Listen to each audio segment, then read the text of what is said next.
they thought I would always remain invisible. The forgotten child. The one whose birthday slipped past without notice. The one who clapped politely while my sister was showered with gifts and applause, as if I wasn't standing right there. They handed her an apartment, a symbol of pride and favoritism, while I received nothing, not even a happy birthday. For years, I swallowed that silence, carrying it like a wound no one cared to see. But what they didn't realize was that every slight, every forgotten moment, was fueling something inside me. A fire, a quiet determination that grew stronger with every passing day. I didn't argue. I didn't complain. I simply worked in silence, saving every dollar, sacrificing every luxury, and building a dream they never thought I could reach. And then, on my birthday, when the world least expected it, I revealed the truth. Not with words, not with anger, but with a single post. Birthday gift to myself. The picture of my stunning villa spread like wildfire, and in that moment, everything changed. The silence that once defined me became my loudest victory. This is not just a story about being forgotten. It is a story about transformation, resilience, and the sweet satisfaction of proving everyone wrong. My name is Sophia Carter, and I am 29 years old. If there's one memory that will never leave me, it's the night my family celebrated my sister's birthday in a way that felt more like a royal coronation than a simple gathering. The house glittered with lights, the chandeliers sparkled, and the entire living room was decorated in shades of gold and white. Guests filled the space, clinking glasses, exchanging laughter, and showering my sister with admiration. I stood quietly on the edge of the room, trying to blend into the background, but every detail etched itself into my mind. My sister wore a stunning designer gown my mother had bought just for her. Cameras flashed as relatives gathered around, capturing the moment as if she were a celebrity. People whispered about how lucky she was, how beautiful the party looked, how generous my parents were. And then came the announcement. After dinner, my father stepped forward with a microphone in his hand. He spoke with pride in his voice, his arm around my sister. "Tonight, we give our daughter something special to mark this milestone," he said. A velvet box was brought out, and inside were golden keys. Applause erupted as my parents revealed the truth. They had gifted her a luxury apartment. The crowd whistled, clapped, and rushed to congratulate her. Some even cried tears of joy, declaring how blessed she was to have parents who loved her so deeply. I clapped too, but each clap felt heavy, like a reminder that I didn't belong in the spotlight. No one noticed the way my smile strained. No one asked if I was okay, and no one remembered that my own birthday had quietly passed not long ago. In that moment, I wasn't Sophia, the daughter, the sister. I was a shadow, invisible in the glow of their love for her. But standing in that corner, hiding my hurt behind forced applause, I made myself a promise. One day, I would rise in silence and show them exactly who I was. Not through their gifts, not through their favoritism, but through something they could never ignore. A few weeks after that glittering celebration, my own birthday arrived. Unlike my sister's, there were no golden drapes, no chandeliers, no guests, and certainly no gifts. The house was silent that morning. My parents were busy with their usual routine, and my sister was already making plans with her friends to spend the weekend at her new apartment. I sat at the breakfast table, waiting, hoping, maybe just for a small gesture, a happy birthday from my parents, or even a card scribbled with love. But nothing came. My father left for work without saying a word. My mother rushed through the kitchen muttering about groceries, and my sister barely looked up from her phone. It was as if the day didn't exist. The silence hurt more than any harsh words ever could. I didn't want diamonds or a grand party. I just wanted acknowledgement. But in my family's eyes, my existence seemed like a shadow, something easy to overlook. That evening, I tried to shake off the loneliness. I baked myself a small cake, lit a single candle, and whispered a soft, "Happy birthday," into the quiet air. It was both the saddest and most powerful moment of my life. For the first time, I felt the weight of what it meant to be forgotten, but I also felt a spark inside me that whispered, "You don't need them." I realized then that waiting for my family's love and approval was pointless. If they couldn't celebrate me, I would celebrate myself. If they couldn't recognize my worth, I would prove it to them in ways they could never ignore. From that day forward, I decided to pour every ounce of my energy into building a future that belonged only to me. I started saving every penny, cutting down on unnecessary expenses, and dedicating myself to hard work. While my sister posted selfies in her shiny apartment, I kept my dreams quiet, hidden beneath the surface. Every time I walked past her new place, with its glass windows and polished floors, I didn't feel envy anymore. I felt motivation. I knew my day would come, and when it did, the shock would be greater than any party they had ever thrown. The months that followed tested me in ways I had never imagined. While my sister enjoyed the comfort of her brand new apartment, decorating it with expensive furniture my parents happily paid for, I was quietly walking a different path. My days were long, my nights even longer, but my determination only grew stronger with every passing hour. I worked extra shifts, took freelance projects, and saved every single dollar I could. Sometimes it meant saying no to small luxuries, no new clothes, no eating out, no vacations. Friends often asked why I was pushing myself so hard, but I kept my secret tucked safely inside me. It wasn't just about money. It was about building a future where I didn't depend on anyone, not even my family. At night, when the house was quiet, I sat at my desk with a notebook. I tracked every cent, wrote down goals, and mapped out a vision of what I wanted.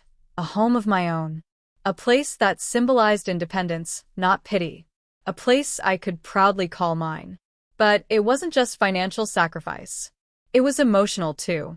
Every time my parents praised my sister for her achievements, I swallowed my words and kept my head high. Every time relatives compared us, calling her the golden child, I smiled politely while reminding myself that real success doesn't need applause. Some days were crushing. I'd come home exhausted, with barely enough energy to eat. My hands ached, my back hurt, and doubt whispered cruelly in my ear. Maybe you can't do this. Maybe they're right to overlook you. But then I'd close my eyes and remember my forgotten birthday. The loneliness, the single candle, the silence. That memory always reignited the fire inside me. I began to see the world differently. I no longer wished to be included in their celebrations, because I understood something important. They would never truly see me until I forced them to. Not through begging, not through tears, but through undeniable proof of my worth. So I stayed silent. I didn't complain, I didn't confront, and I didn't announce my plans. Instead, I let my silence become my power. With every shift, every sacrifice, every penny saved, I was building the foundation for something much bigger than a birthday party. The more I struggled, the clearer my vision became. I didn't just want an apartment like my sister's. I wanted something greater, something that would shatter their arrogance and remind them of everything they had ignored. A stunning villa, far more impressive than the apartment they proudly gifted away, became the dream I chased. And quietly, step by step, I was getting closer. The day I signed the papers for my villa, my hands trembled, not from fear, but from the weight of victory. I had walked into the real estate office alone, no family to cheer me on, no one to share the moment with, and yet I felt more powerful than I had ever felt in my life. The agent slid the keys across the polished wooden desk, and as they touched my palm, I knew this was the beginning of a new chapter. The villa wasn't just a house. It was a symbol of every sacrifice I had made. Its wide windows glistened in the sunlight, and the tall, iron gates stood like guardians of my hard-earned independence. Marble floors stretched across the entryway, chandeliers sparkled in the living room, and the garden bloomed with flowers that seemed to welcome me home. It was more than I had ever dreamed of, and it was mine, completely mine. As I walked through each room, I could feel the ghosts of every forgotten birthday, every ignored moment, fading away. This villa wasn't bought with anyone's pity or handed down as a gift. It was built from my struggle, my determination, and my silence. I stood on the balcony, looking out at the horizon, and thought back to my sister's party. I remembered the applause, the golden keys, and the cheers when my parents gifted her that apartment. For a long time, that memory had haunted me. But now, standing here with my own keys in my hand, the memory didn't sting anymore. Instead, it made me smile. I didn't need anyone's applause. I didn't need their validation. The walls around me, the garden outside, the air that filled the villa, they were proof that I had done what they never expected me to do. Still, deep inside, I knew one final step remained. Buying the villa was a victory, but revealing it, letting them see what I had accomplished without their help, that would be the moment that truly shifted the balance. So I waited. Patiently. I moved into my villa quietly, decorating it with care, setting up each corner exactly the way I wanted. Every piece of furniture, every painting on the wall, felt like a reflection of my journey. I wanted everything perfect, not just for myself, but for the moment I would show the world. And then, when my birthday arrived once again, I prepared for my silent strike. No parties, no family gatherings, no grand speeches. Just one picture, one post, one truth they could not run from. I walked into the living room of my villa, held up the golden keys, and snapped a photo. The caption was short, simple, and sharp. Birthday gift to myself. As I hit post, a quiet smile spread across my face. I didn't need to see their reactions to know what was coming. Deep down, I already knew this was the moment they would never forget. The morning of my birthday began quietly, just the way I wanted. No expectations, no waiting for phone calls or half-hearted greetings. Instead, I brewed myself a strong cup of coffee, stood by the large glass window of my villa, and took in the view of the sunrise pouring golden light across my new home. For once, I felt at peace. But I had a plan for the day, and it was not about cake or candles. It was about truth. I walked into the living room, where the morning sun bounced off the polished marble floors. My phone rested on the sleek coffee table, waiting. I picked it up, unlocked the screen, and opened the camera. My heart beat faster. Not out of fear, but anticipation.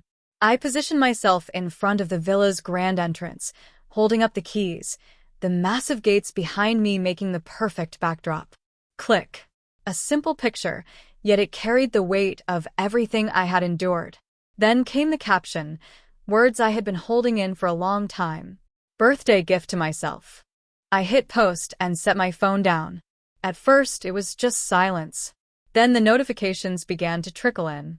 A like here, a comment there. Within minutes, the trickle turned into a flood.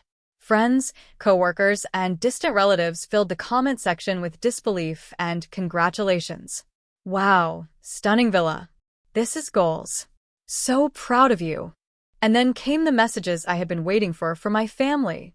My sister was the first. A single, sharp text. When did you buy this?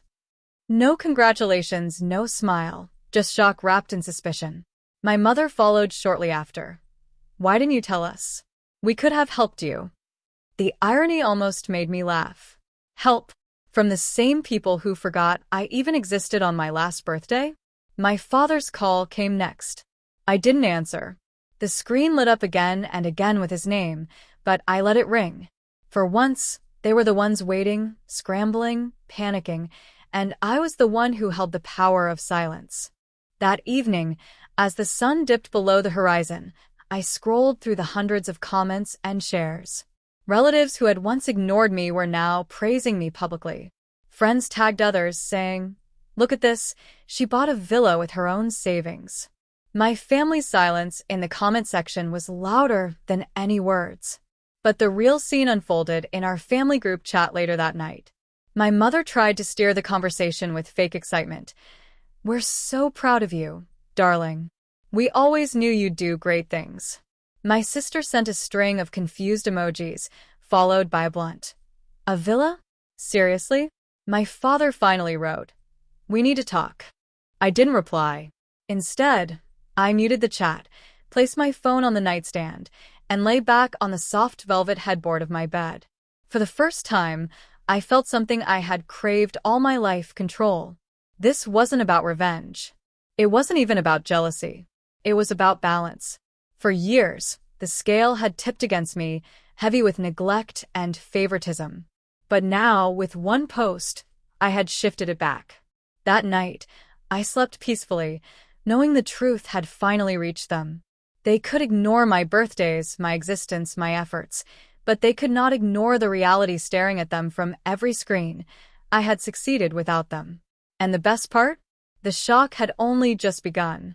The morning after my post, I woke up to a phone buzzing nonstop on the nightstand. Missed calls, unread messages, and voice notes piled up on the screen. At first, I ignored them, stretching lazily and walking to the balcony with a cup of tea. The crisp morning air felt different now, lighter, sweeter, because I knew the storm was raging somewhere else. Back at my parents' house, the news of my villa had already spread like wildfire. Relatives had begun calling them, not to ask about my sister's new apartment, but to praise me. "We saw your daughter's villa online. Incredible achievement," one uncle had said. Another relative reportedly asked, "Why didn't you mention how well she's doing?"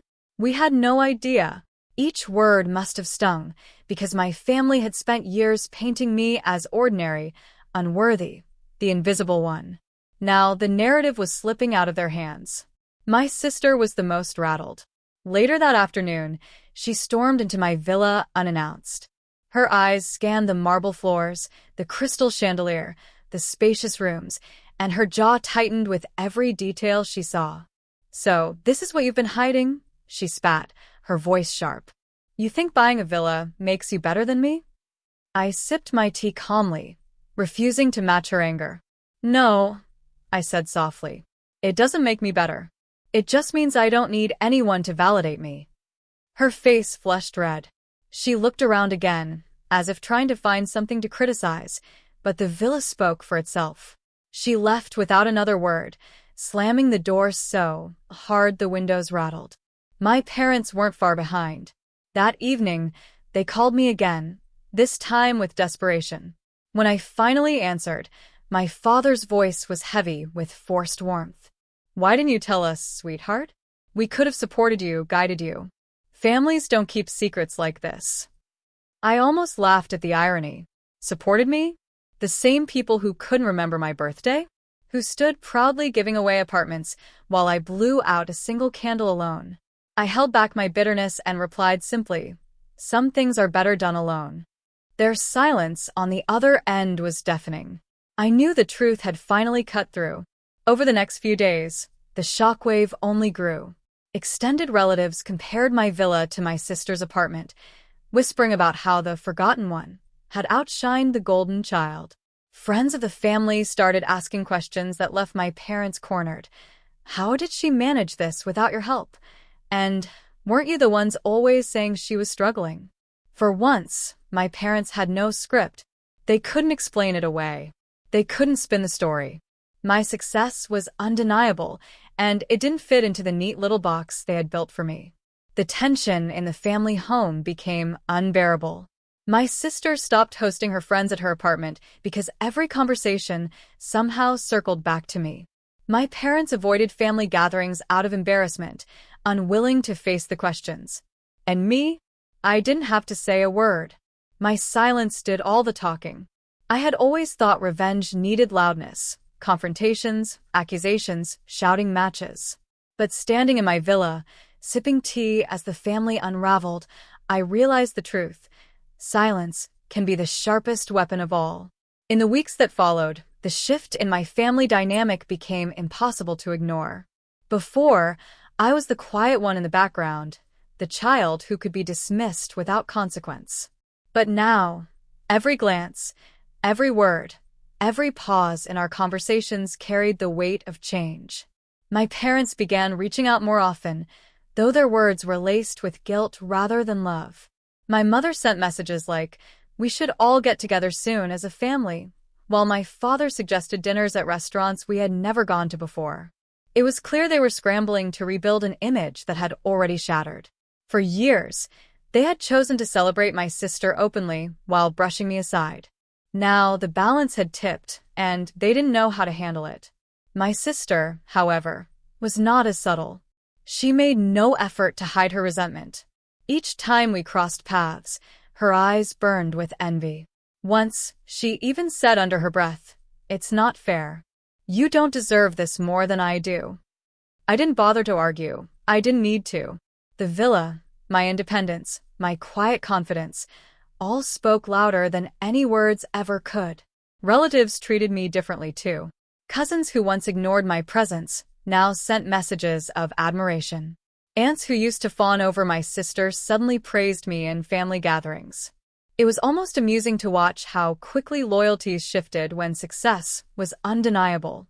But I didn't let their newfound attention consume me. Because deep inside, I knew the truth. I hadn't bought the villa to impress them or to win their approval. I had done it for myself. For the girl who once lit a single candle on her birthday cake in silence, whispering, "Happy birthday" to herself. For the woman who carried that loneliness and transformed it into strength. The aftermath was not just about their shock, it was about my peace. For the first time in my life, I didn't crave their recognition. I didn't ache for their applause. I had built something bigger than their favoritism, something they could never take away from me. And yet, a quiet satisfaction lingered. Each time I saw their unsettled faces, each time they stumbled over excuses, I felt the unspoken truth hanging between us. They knew they had underestimated me, and they regretted it. I no longer lived in their shadows. I had created my own light, and they had no choice but to see it. Standing in the living room of my villa one quiet evening, I finally allowed myself to reflect on everything that had happened. The silence of the house no longer felt lonely. Instead, it wrapped around me like a warm blanket, reminding me that this place was mine, earned through sweat, sacrifice, and the courage to keep moving even when no one believed in me. I thought back to the girl I once was, the one who stood forgotten at her sister's birthday party, clapping through the pain as an apartment was handed over like a trophy. The girl who baked her own cake, lit a single candle, and whispered "Happy birthday" into an empty room. That version of me had been invisible, dismissed, and overlooked. But now, I was proof of something greater. That silence can become power, that neglect can fuel determination, and that being forgotten can sometimes be the greatest gift. Because when no one expects anything from you, you are free to surprise them all. The villa was more than just walls and windows. It was a message, not only to my family but to myself. A message that said, "You are enough. You don't need anyone's permission to shine." I knew my parents would spend years trying to justify their favoritism, my sister would struggle to accept the shift, and relatives would continue whispering about the day I outshined them all. But that was no longer my concern. My journey wasn't about revenge, it was about reclaiming my worth. And perhaps the greatest lesson of all was this: sometimes the sweetest victories are not the ones shouted from rooftops, but the ones carried in silence, revealed only when the world least expects it. So, I poured myself a glass of wine, raised it to the quiet night, and whispered the words I had longed to hear all my life. "Happy birthday" to me.